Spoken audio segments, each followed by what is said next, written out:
계속해서 성령이 하시는 일에 대해서 말씀을 나누고 있습니다. 성령은 보혜사입니다.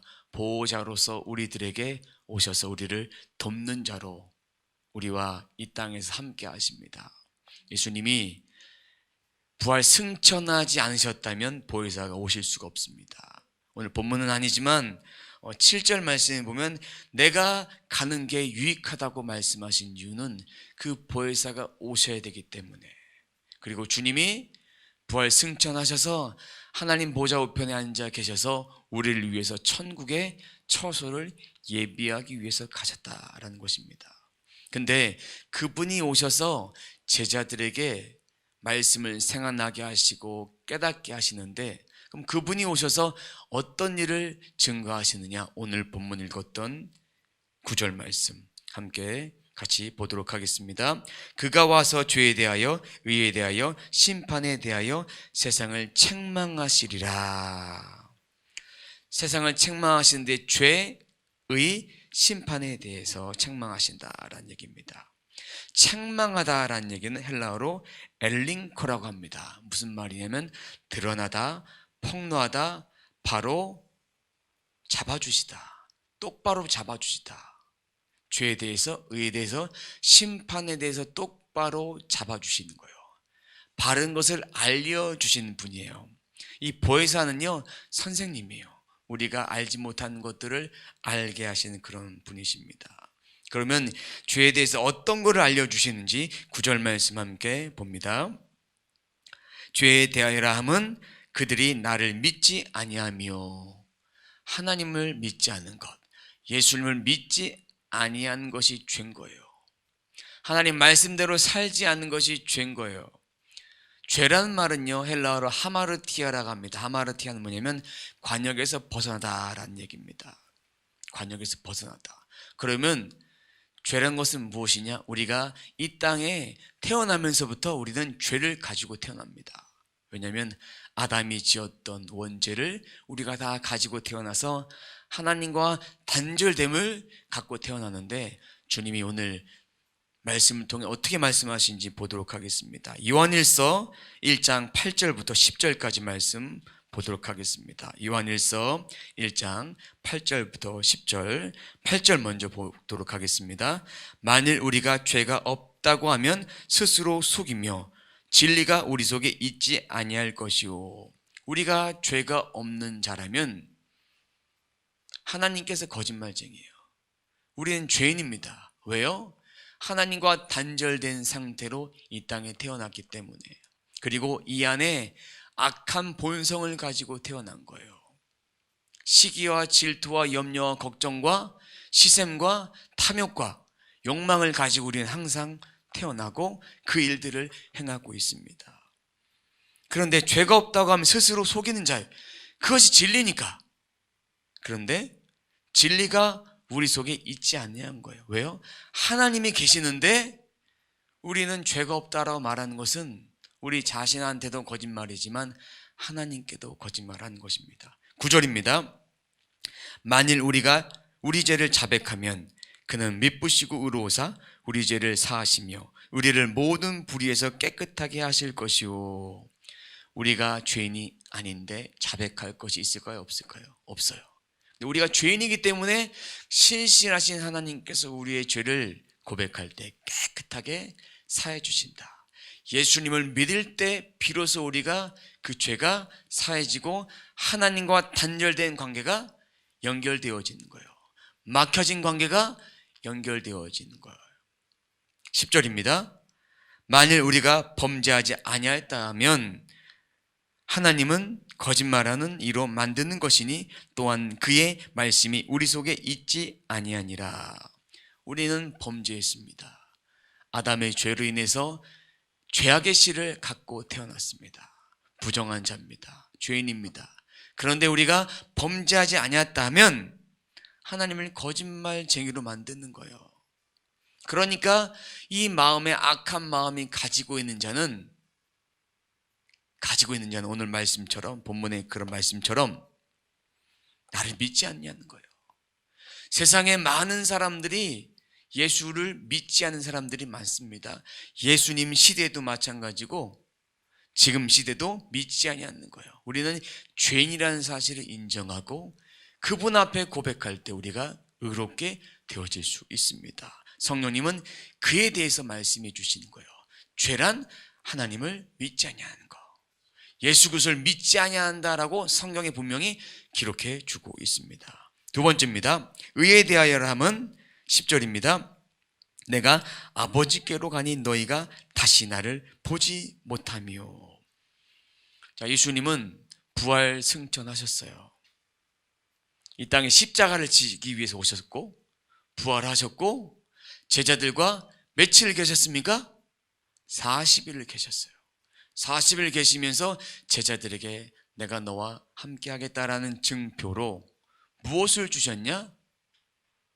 보혜사 성령님을 보내주셨어요. 하나님의 영에 의해서 보내주셨어요. 근데 그것이 확증되기 위해서,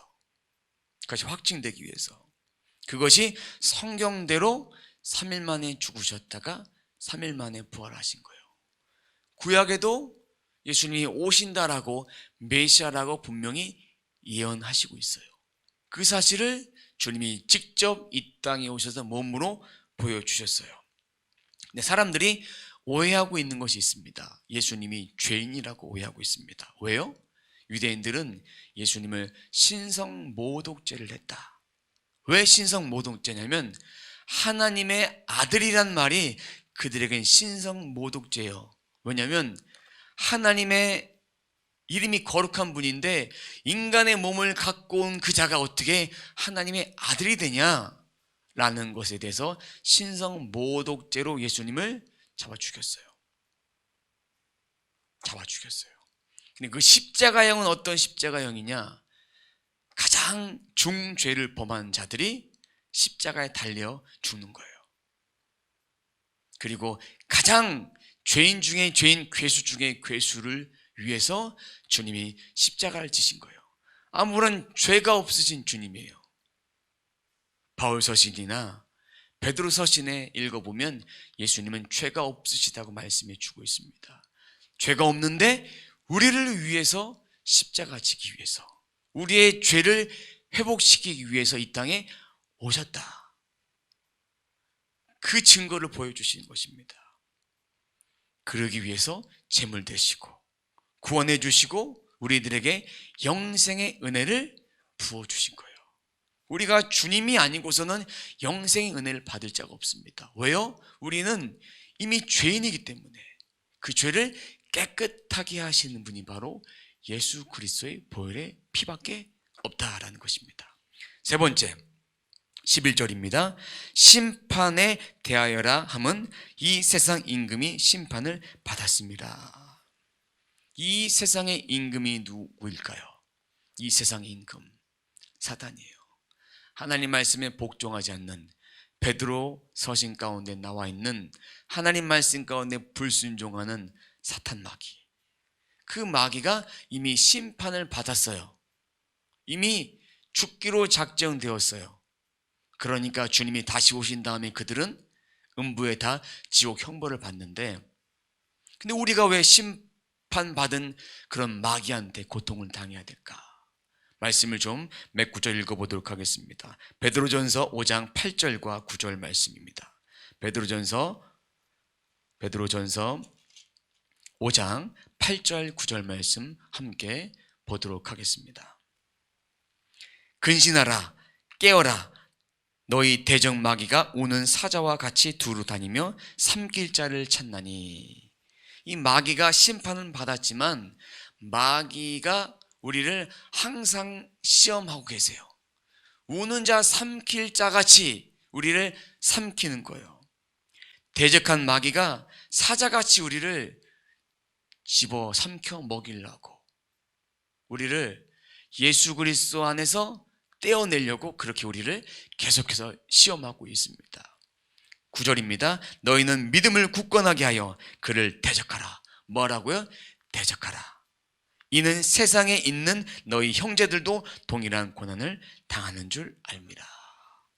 그 마귀가 우리를 삼키려고, 잡아먹으려고 믿음에서 떨어져 나가게끔, 그러니까 예전에 있는 옛사람, 우리가 이 땅에 태어나서 하나님과 단절되어 있던 그 상태로 돌아가서 하나님을 믿지 못하고 예수님 믿지 못하게 우리를 삼키려고 지금도 찾아다니고 있습니다.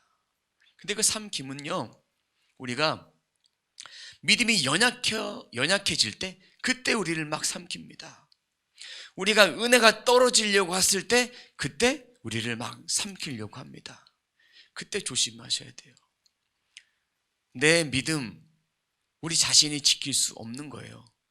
오직 예수 그리스도의 그 믿음이 아니고서는 우리는 그 믿음을 절대로 지킬 수가 없어요.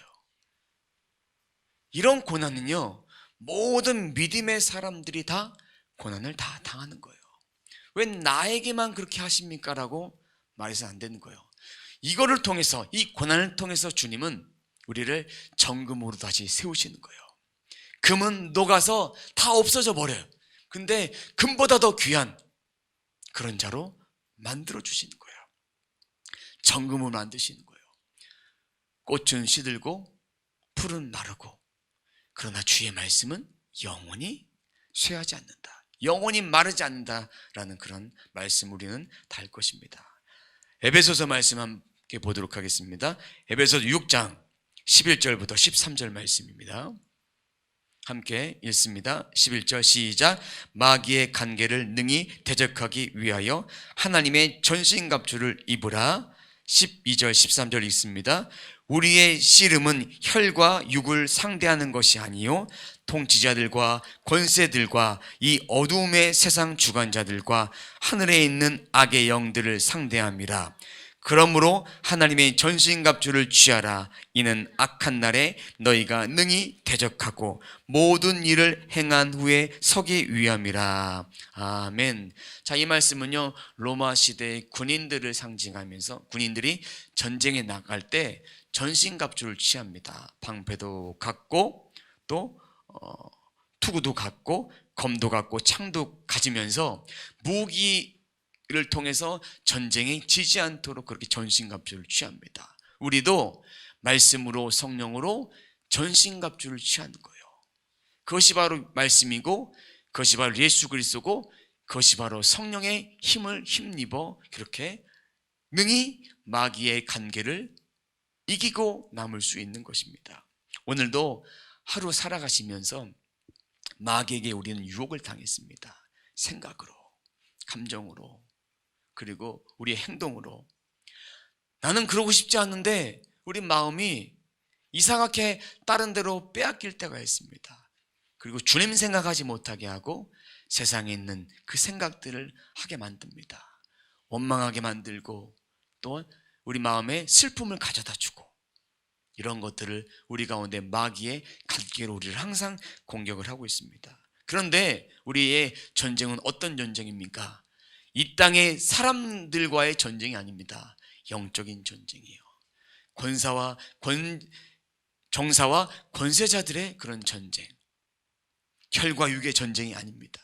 그 전쟁에 이길 수 있는 비결은 하나님의 전신갑주, 말씀으로 방패를 삼고 성령의 검, 말씀의 투구, 이런 것들을 우리 몸에 다 전신갑주로 채워서 성령 충만함을 통해서 이것을 이길 수 있습니다. 그것만이 우리를 이 땅 가운데 이길 수 있는 비결이에요. 다른 것을 이길 수 없습니다. 사탄의 시험을 그것으로밖에 이길 수 없습니다. 여러분, 그거 아십니까? 우리가 시험 받는 거, 우리가 고난 받는 거 승리하는 거예요. 왜? 주님이 십자가 선상에서 이미 다 승리하셨다. 마귀의 권세를 다 심판하셨다. 하지만 이 마귀의 권세가 심판받았지만 이 땅에서 시험으로 다가옵니다. 예수님도 시험 받으셨어요. 주님은 제자들에게 시험에 들지 않도록 깨어서 기도하라고 하셨어요. 근데 제자들은 계속해서 시험을 받으셨어요. 시험을 받았어요. 우리도 동일하게 그런 시험을 받습니다. 세상 임금에 대해서, 또한 이 땅에 믿지 않는 많은 사람들에 의해서 시험을 받습니다. 또 믿는 사람들에 의해서 시험도 받고, 또 가족들, 이웃들, 친구들, 믿음의 동역자들, 많은 사람들로부터 그런 시험들을 받는데 그 시험에 이길 방법은 오직 예수 그리스도밖에 없습니다. 근데 주님께서 제자들에게 이런 말씀들을 다 해주셨어요. 다 해주셨는데 12절에 하신 말씀이 있어요. 12절 말씀 한번 띄워주세요. 12절 말씀 보면 내가 아직도 너에게 이를 것이 많으나, 뭐라고요? 이를 것이 많다. 아직 해주실 말씀이 많은데, 이어서 보면 지금은 너희가 감당하지 못하리라. 아직 미성숙한 거에 제자들이 성령 강림 이후에 받아야 될 성령의 충만함을 받지 못하고 전신갑주를 입지 못했기 때문에 이들은 아직도 미숙한 상태이기 때문에 이 말씀을 많이 이야기해 주셔도 이 말씀을 깨닫지 못하는 거예요. 아직도 어린아이의 일을 벗지 못한 거예요. 그러니까 주님이 일 부분만 말씀해 주시고 이 나머지 것은 언제 알게 되느냐. 12절 말씀 보면 내가 아직도 13절입니다. 제가 읽어드릴게요. 그러나 진리의 성령이 오시면 그가 너희를 모든 진리 가운데 인도하리니 그가 스스로 말하지 않고 오직 들은 것을 말하며 장래일을 너에게 말함이라. 성령이 오시면 깨닫게 되는데 성령이 자기의 생각이 아니라 하나님의 생각으로 예수님의 그 말씀을 들은 대로, 하나님께 들은 대로 이것을 제자들에게 전해주신다. 그 제자들에게 전해주셔서 장래일을 말하게 하시고 그 장래일을 말함을 통해서 주님이 이 땅에 지금 가지만 다시 오실 것이다. 지금은 헤어지나 다시 오실 것이다. 이 말씀도 해주시고요. 그리고 이제 진리에 대해서, 진짜 진리에 대해서 하나하나 생각나게 하셔서 이 제자들이 주의 말씀을 증거하는 자들로서, 진리를 전하는 자들로서 그렇게 살게 되고요. 또 주님은 제자들의 마음을 아셨어요. 어떤 마음 아셨냐? 주님이 가신다고 말씀하셨을 때 제자들의 마음이 편안했을까요? 편하지 않습니다. 근심한 마음이 있었어요. 이것과 똑같은 거예요. 우리가 오랫동안 교제했던 친구들, 또 자식들, 또 여러 관계를 갖고 있는 그 사람들과 이별했을 때 어떤 마음이 듭니까? 헤어졌을 때 어떤 마음이 듭니까? 슬퍼요. 부모가 자식을 시집 장가 보냈을 때, 부모가 자식을 떠나 보냈을 때, 또한 자식이 부모를 먼저 하나님 나라에 보냈을 때, 그때 그 슬픔처럼 제자들도 지금 잠깐 슬프다. 잠깐 슬프다. 그런데 근심하지 말라고 말씀하십니다. 나중에 만날 거니까. 이렇게 말씀해 주고 계십니다. 그리고 또 한 가지는, 또 우리가 주님 마음 품고 이 땅에 살아갈 때 환난과 역경과 고난은요 잠시 잠깐 있는 거예요. 일평생 있는 그런 고난이 아니에요. 잠시 잠깐 있는 거예요. 그거 잠시 잠깐 잘 견뎌내면, 믿음으로 견뎌내면 최후 승리 얻기까지 승리하신 예수 그리스도를 통해서 우리의 전인적인 구원의 은혜, 육신의 연약함도 주님께 맡기고 영혼의 연약함도 주께 맡기고, 맡김을 통해서 우리의 영혼이 다 회복된다. 진정한 하나님 나라 천국에 가서 모든 것이 다 회복되어짐을 이 땅의 삶을 통해서 주님은 보여주기 원하십니다. 내 영혼이 잘된 같이 범사가 잘되고 강건하게 되도록 그렇게 우리들의 삶을 이끌어 주십니다. 보혜사가 그런 일을 하신 분이에요. 죄에 대해서, 의에 대해서, 심판에 대해서, 죄에 대해서, 의에 대해서, 심판에 대해서 말씀하시면서 예수를 믿지 않는 자들에게 예수 증거하도록 우리들에게 죄에 대한 것을 가르쳐 주시는 거예요. 의에 대해서 주님이 십자가에 돌아가신 사건은 영원한 구속의 사건이고 그것을 이루기 위해서 이 땅에 오셨던 분이고, 그리고 심판에 대해서 사단 마귀는 이미 결박되었다. 근데 거기에 대한 시험들, 영향력들이 있는 거예요. 찌꺼기 같은 것을 우리가 감당하고 있는 거예요. 만약에 주님이 세상 임금에 대해서 심판에 대해서 하지 않으셨다면 우리는 마귀의 시험을 이길 수 있는 보장이 없어요. 주님이 그것 때문에 오셨지만 마귀의 시험을 우리가 이길 수 있는 이유는 주님 때문에 이길 수 있다라는 것들을 기억하시면서 보혜사 성령께서 하신 일들을 기억하면서 주님, 제가 이 땅에 살면서 죄에 대해서, 의에 대해서, 심판에 대해서 이렇게 깨달았으니 이 말씀 붙잡고 승리하는 삶을 살겠습니다. 이렇게 결단하며 살아가는 저와 여러분의 삶이 되시길 주님의 이름으로 축원합니다.